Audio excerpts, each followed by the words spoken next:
উফ, এবার বের কর তো হতচ্ছাড়া, চিড়ে যাচ্ছে তো। কতবার বলেছি একটু তেল দিয়ে নে। আমার তো বয়স হয়েছে নাকি, তোর মা দেখে ফেললে সমস্যা হবে। আরে তুমি চিন্তা করো না, আমি মাকেও ম্যানেজ করে নেব। দুপুরে ঘুম ভেঙেই দেখি পদীপিসি এসে হাজির বাড়িতে। মায়ের নাম ঋন্ময়ী, আর সন্তু কাকিমার নাম কেন সন্তু কাকিমা আমি জানি না। মা আমার বরাবরের লোভী। বয়স ৪৫ হলেও লোভ যেন চোখে মুখে লেগেই আছে। একটু অগোছালো করেল শাড়ি পরে, তাও ঘরের কাজ করার সময় হাঁটু অবধি গুটিয়ে গুজে নেয়। বাড়ির আরেক অতিথি সন্তু কাকিমা, বেশ চালাক মহিলা, আসলে এখনও ইয়াং টাইপের। ছেলে মেয়ে হয়নি বলে কাকাও আমার বোকাশোকা। এমন সুন্দরী কাকিকে সুখী রাখতে পারে না, তেমনটাই আমার বিশ্বাস। পদীপিসি মায়েরই বয়সী। স্বামী বার্মায় সেনা ছাউনিতে ছিল, যুদ্ধে সেখানেই পরলোক গমন করে। তারপর এক মেয়ে নিয়েছিল মায়ানমারে। সে হবে ১৯৮৫-র কথা। এক মেয়ে স্থানীয় অবাঙালিকে বিয়ে করে বার্মার হয়ে গেছে আজীবন। ৩ কুলে কেউ নেই। পদীপিসি আমার খুব ভালো লাগে, তার দিকে তাকালে মন জুড়িয়ে যায়। পদীপিসিকে দেখে আনন্দ আমার কম হল না। একে তো বিধবা, আর ওপর আবার একটু স্বাস্থ্যবান। ইউনিভার্সিটি থেকে পড়া শেষ করে মাস ৩ হলো বসে আছি বাড়িতে। মা কাকিমাদের কাছাকাছি থেকে আমার ওজন ৭৬ কেজি থেকে ওজন ৭২ কেজিতে দাঁড়িয়েছে। কিন্তু লক্ষ্য আমার সন্তু কাকিমার দিকে। গভীর জলের মাছ, চারা খায় কিন্তু বড়শি খায় না। তার ওপর পদীপিসি, এ যেন একের ভিতর দুই। কলের জল তোলা, কাপড় কাচা, এসব হর হামেশাই দেখি আমি। ঝুনু আমার ছোট বোন।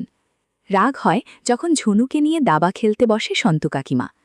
ঝুনু আঁচল অগোছালো করলেই সন্তু কাকিমা দ্রুত ঠিক করে নেয়। তাই সন্তু কাকিমাকে ডাকবার সুযোগ হয় না। শেষে জেদ করে ৯০০ টাকা দিয়ে পেরিস্কোপ কিনে নিয়ে আসলাম। আমাদের পায়খানার দেয়ালের ওপরের টালিতে ফাঁকা আছে, সেখানে পেরিস্কোপ রাখলে পাশের বাথরুমে সবকিছু দেখা যায়। এ আমারই আবিষ্কার। কলম্বাস বেঁচে থাকলে আমার পায়ের ধুলো নিয়ে যেত আমার বাড়িতে এসে। গল্পের শুরু পদীপিসির বার্মা থেকে আনা একটা টিনের বাক্স নিয়ে। মার শুধু দিনরাত চিন্তা, অনেক টাকা আছে বুঝি সেই বাক্সে। সেই বাক্স এক মুহূর্তের জন্য হাতছাড়া করে না পদীপিসি। গরিব মধ্যবিত্ত পরিবার আমাদের। বাবা কর্পোরেশনের কেরানি। দিদিকে বিয়ে দিয়েই অর্থশূন্য। সংসারে তাই খিটিরমিটির লেগেই থাকত। তার উপর পদীপিসি মাথায় চেপে বসে বাবার চাপ বাড়িয়েই দিল। খুব চেষ্টা করছি ব্যাংক বা রেলে যদি একটা চাকরি লাগিয়ে দেয়া যায়। চাকরি তো মুখের কথা নয়। মাসে ২০০০ টাকা করে পদীপিসি বাবাকে দেবেন, তার খরচ বাবদ। কাকা প্রাইমারি কলেজে শিক্ষকতা করলেও মাইনে পান ৩ মাসে। করিমপুরে কোনো রেল যোগাযোগ নেই, যাতায়াত বাসে আর নৌকায়। জুবিলি থেকে খেয়াঘাট, আর খেয়াঘাট থেকে আরও ১ ঘণ্টার পথ। চক্রপুর স্টেশন এখন থেকে মাইল ৫। সেখান থেকে আজকাল চালু হয়েছে ম্যাজিক গাড়ি। ১২ জন বসে সে গাড়িতে। গ্রামের রাস্তায় লাফাতে লাফাতে যায় একদিক থেকে অন্যদিকে। উঠলেই ৫ টাকা ভাড়া। মোবাইলের টাওয়ার আসে গ্রামে ঠিক দুর্গাপূজার মতো, কালে ভদ্রে মাসে ২-১ দিন। তবু অ্যান্টেনা খাটিয়ে পাওয়া যায় যদি মোবাইলের সেট ভালো হয়। আমার কার্যকলাপ শুরু হলো তখনই যখন একাধারে পদীপিসি আর সন্তু কাকিমা জ্বরে কাবু।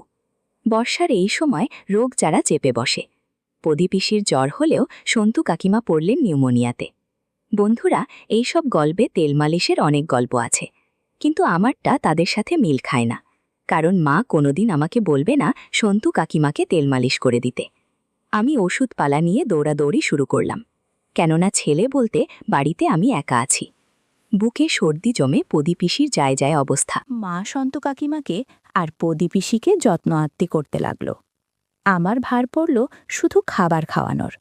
পদীপিসিকে বাড়লে আর সন্তু কাকিমাকে মাছের স্যুপ।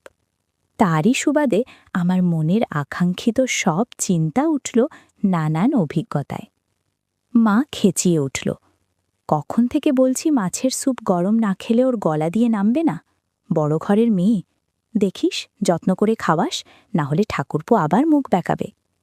মাথা নাড়িয়ে মাকে বললাম, উফ, তোমরা আমাকে দিয়ে এত খাটাও। আমায় শুনিয়েই মা বলল, ওহ, তোর গোতর নড়ে না, সকাল থেকে মুখের রক্ত উঠে গেল আমার, সেটা তুই দেখতে পাচ্ছিস নে? দীপক সামন্ত কি আমার জন্যে কেনা বান্দি রেখে গেছে? ওই দেখো, ওদিকে পিসির বার্লি না উবলে যায়, যাও বাবা যা। গরম স্যুপ হাতে নিয়ে বললাম, কই চামচ দিলে না, খাওয়াবো কি করে? মা বলল, টেবিলে রেখে এসেছি। সন্ত কাকিমার ঘরে ঢুকলাম।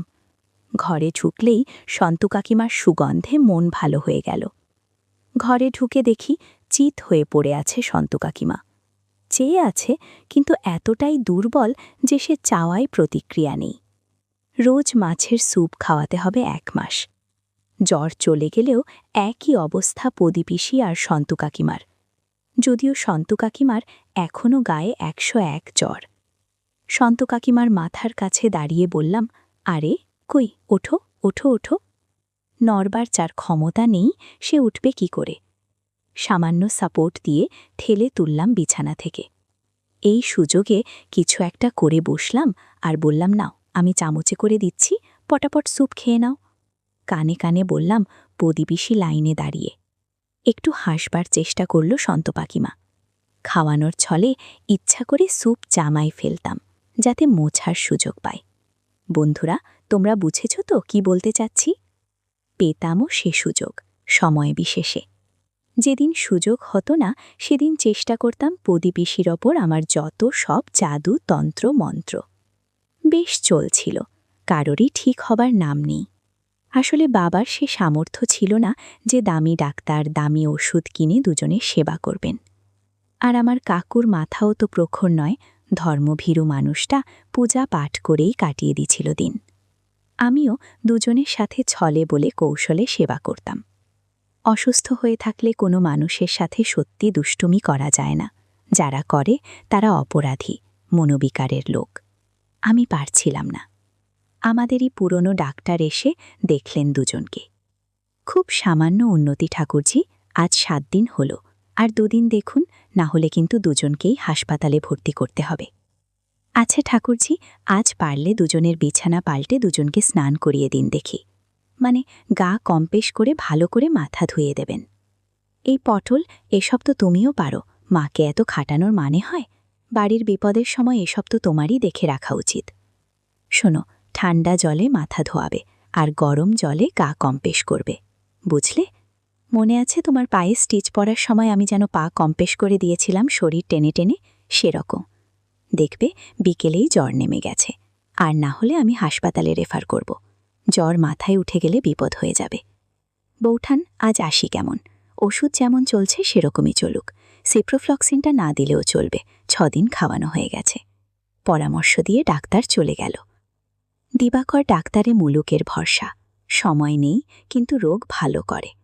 কেউ পয়সা দিতে চায় না গ্রামে, কারণ ডাক্তারকে পয়সা দেয়া মানে সেই পয়সা জলে গেল। আমি ফ্যাল করে চেয়ে থাকলাম রাস্তার দিকে। হে প্রভু পরমেশ্বর, শেষে তোমার দয়া হল। সন্তু কাকিমাকে যে স্নান করাতে হবে ভাবলেই তেমন যেন লাগছে। অবশ্য মা যদি অনুমতি দেয়। রান্না করছিল মা, ঝুনুকে কোলে নিয়ে গলমন্দ করছে আর বলছে, আমার হলো যত জ্বালা, তো বড় সংসার, কোলের বাচ্চা, কি করে সব সামলাই? কর্তাদের ফুর্তি দেখলে বাঁচি না। 2 দিন না হয় অফিস বন্ধ দিয়ে ঘরে থাকো বাবা, রোগ জ্বর বেঁধেছে না, তাদের রোজ অফিস যাওয়া চাই। আসুক, সব বোঝাবো ভালো করে। কইরে পটলা, তুই কি মুখ দিয়ে মাছি মারছিস? ঝুনুকে নিয়ে জানাকুল থেকে, আমায় রান্না করতে হবে তো। আর দিবাকর ডাক্তার যা বলল, আমি বাপু এত খাটতে পারবো না। আমি তৈরি ছিলাম, কিন্তু গম্ভীর করে বললাম, এসব কাজ কি ছেলেদের? আমি পারবো না। মা বলল, ও মা, এতে ছেলে মেয়ের কি আছে? বলি, আমি মরে গেলে কি আমায় চিতায় তুলবি না? ও পাড়ার কাওড়ার ঘরের মেয়ে নিয়ে এসে বলবি মাকে চিতায় তুলে দে? মাথা আমার এমনি খারাপ পটলা, যা বলছি কর। কাজ বললেই মুখ বেজার। পরম অনিচ্ছায় বেজার মুখ নিয়ে গেলাম রান্নাঘরে। ঝুনু খুঁটে খুঁটে বাতাবি লেবু লাল করে দিয়েছে। মুখ দিয়ে এখন কামড়ায় বাতাবি লেবুর বোটা। অল্প বয়স, সে তো বোঝে না। ঝুনুকে তুলতে গিয়ে বাতাবি লেবুর দিকে চোখ পড়ল। এতক্ষণ ধরে কামড়ানোর কারণে লালা লেগে আছে। ঝুনুকে তুলে নিলেও বাতাবি লেবু ওভাবেই পড়ে আছে। শ্রোতা বন্ধুরা, ইউটিউবের কড়া নিয়মের কারণে কিছু বিষয় সরাসরি বলা যাচ্ছে না। তোমরা যদি একদম খোলামেলা গল্প শুনতে চাও, তাহলে কমেন্টে দেয়া লিঙ্ক থেকে আমার ওয়েবসাইট ভিজিট করো। সেখানে একদম খোলামেলা গল্প দেয়া আছে। আমি কিছুক্ষণ দেখে ঝুনুকে ঘরে ঘুম পাড়িয়ে দিয়ে আসলাম। নিচে গিয়ে আবার রান্নাঘরে গেলাম। মা একটা টিনের বালতিতে 8 বালতি গরম জল দিয়ে গেল। নে, একবার কাকিমাকে কম্প্রেস করে দে, পদির জলটা পরে দিচ্ছি। হাত পায়ের গোড়ালি, পেট আর গলা ভালো করে ধুয়ে দিস, 6 দিন ধরে শুয়ে আছে। আমি মনে মনে বললাম, পারলে অনেক কিছুই করা যাবে। তোয়ালে নিয়ে বললাম, ঠিক আছে। বেশি কথা বাড়িয়ে বিব্রত হওয়ার কোনো মানেই হয় না। সন্তু কাকিমার খাটের সামনে গরম জল নিয়ে রাখলাম, যাতে সুবিধা হয়। দেখলাম ঘুমোচ্ছে, হালকা জ্বর গায়ে।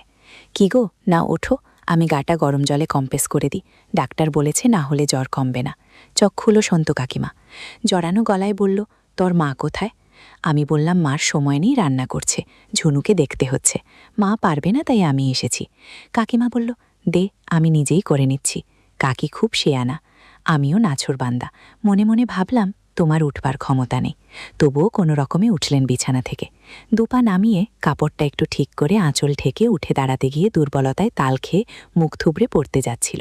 যদিও আমি পিছনে দাঁড়িয়েছিলাম। কোনো রকমে হাত ধরে মাছিরে দিলাম। একটু বকুনির সুরে বললাম, শোনো, ঠিক হয়ে গেলে যা ইচ্ছা করো, যতদিন ঠিক না হচ্ছ যা বলছি করে যাও, বুঝলে? আমাকে পদিপিসিকেও স্নান করতে হবে। মনে মনে বুঝে গেলেন যে আমার সাহায্য ছাড়া গা কম্প্রেস করা তার দ্বারা হবে না। দুর্বলতায় মাথা টাল খাচ্ছে। আমিও বললাম, তুমি বসো তো চুপ করে, আমায় আমার কাজ করতে দাও, না হলে মাকে বলবো তুমি করতে দিচ্ছ না। কাকিমা খাঁচায় হাত দিয়ে ধরে বসে কোকাতে লাগলো দুর্বলতায়। তোয়ালে গরম জলে ভিজিয়ে প্রথমে পা দুটো ভালো করে কম্প্রেস করলাম। বললাম, এই যে হাঁটু অবধি ফ্রি গুটিয়ে নাও দেখি। কাকিমাও যেন বাধ্য মেয়ের মতো শাড়ি গুটিয়ে নিল। তোয়ালের গরম ভাপের জন্য আরাম লাগছিল কাকিমার।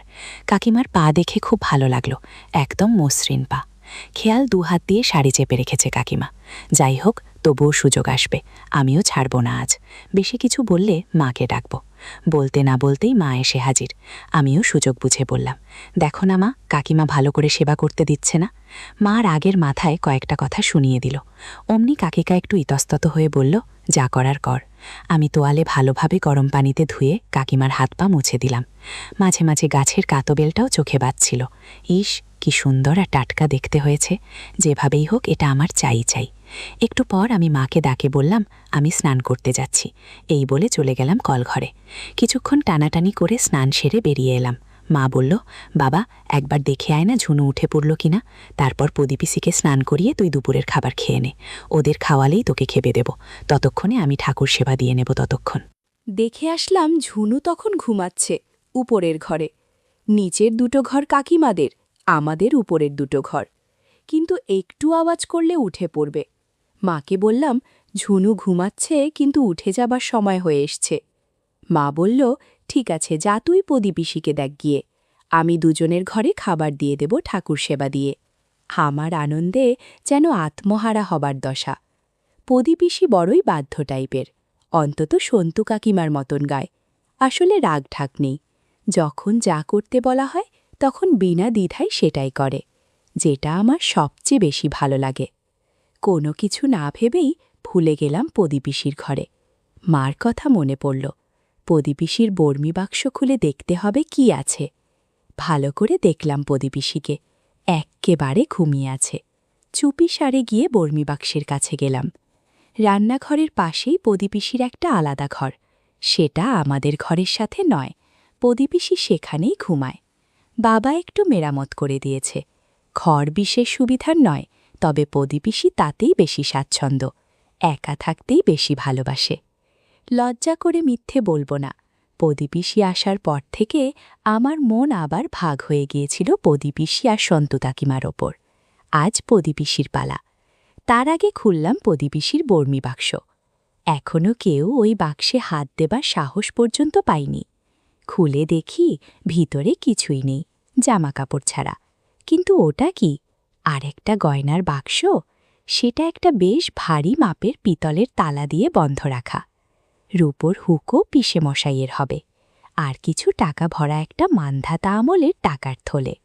নোটগুলো চলে না, খাতার ডিস্তের মতো বড় বড় ১০০ টাকার কালো নোট। তেমন কিছু দেখতে না পেয়ে বক্সটা বন্ধ করে এগিয়ে আসলাম পদিপিসির দিকে।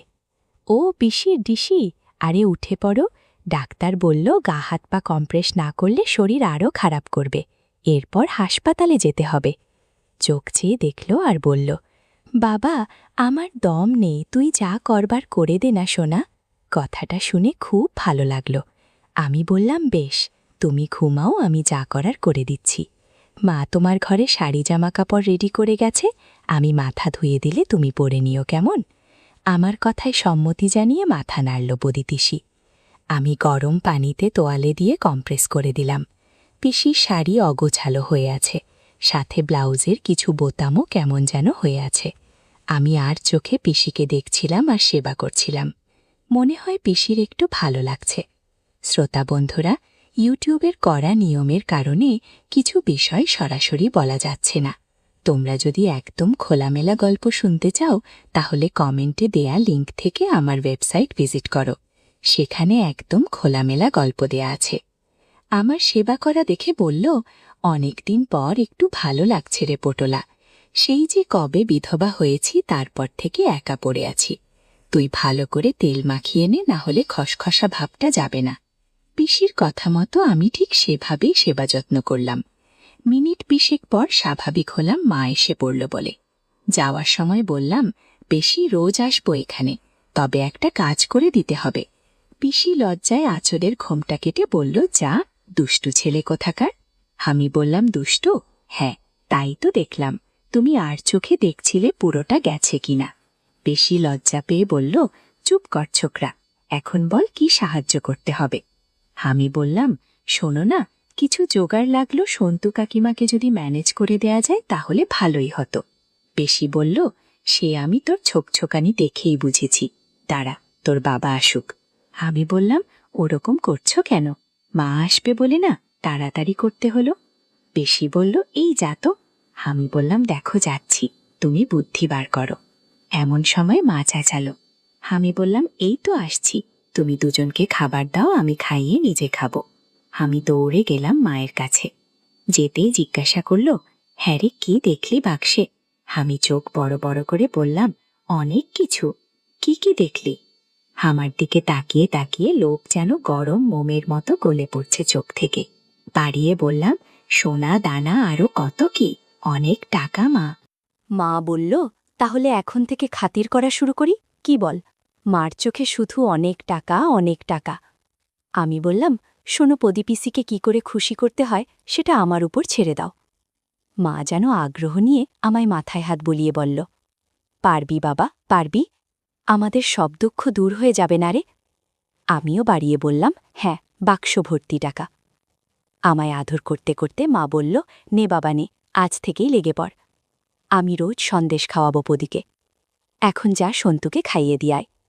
আমিও গদগদ হয়ে চলে গেলাম সন্তু কাকিমার ঘরে। দেখি শুয়ে আছে। শাড়ি, সায়া, ব্লাউজ পরলেও অসুস্থ মানুষ ঠিকমতো পরতে পারেনি। মনে হচ্ছে একটু ভালো লাগছে। তাকিয়ে বললাম, কি এখন কেমন? নাও খেয়ে নাও, না হলে তোমার স্যুপ ঠান্ডা হয়ে যাবে। আশ্চর্য রকমভাবে দুজনের যেন ঠিক হতে শুরু করেছে। পদিপিসি প্রায় বিছানা থেকে উঠে বসেছে। যদিও সন্তু কাকিমা এখনও উঠতে পারেনি, কিন্তু চোখ মুখ আগের চেয়ে অনেক পরিষ্কার। সন্তু কাকিমাকে খাবার খাইয়ে মায়ের কাছে গেলাম। একটা বুদ্ধি দিয়ে বললাম, শোনো, চুপি চুপি একটা কথা বলি। মা স্বাভাবিক তীক্ষ্ণ সুরে বলল, বেলা দুপুরে আবার আধিক্ষেতা কেন? আমিও কায়দা করে মাকে বললাম, ইশারা করে পদিপিসি শুনতে পাবে। মাও এগিয়ে আসল। আমি চাল চেলে দিলাম।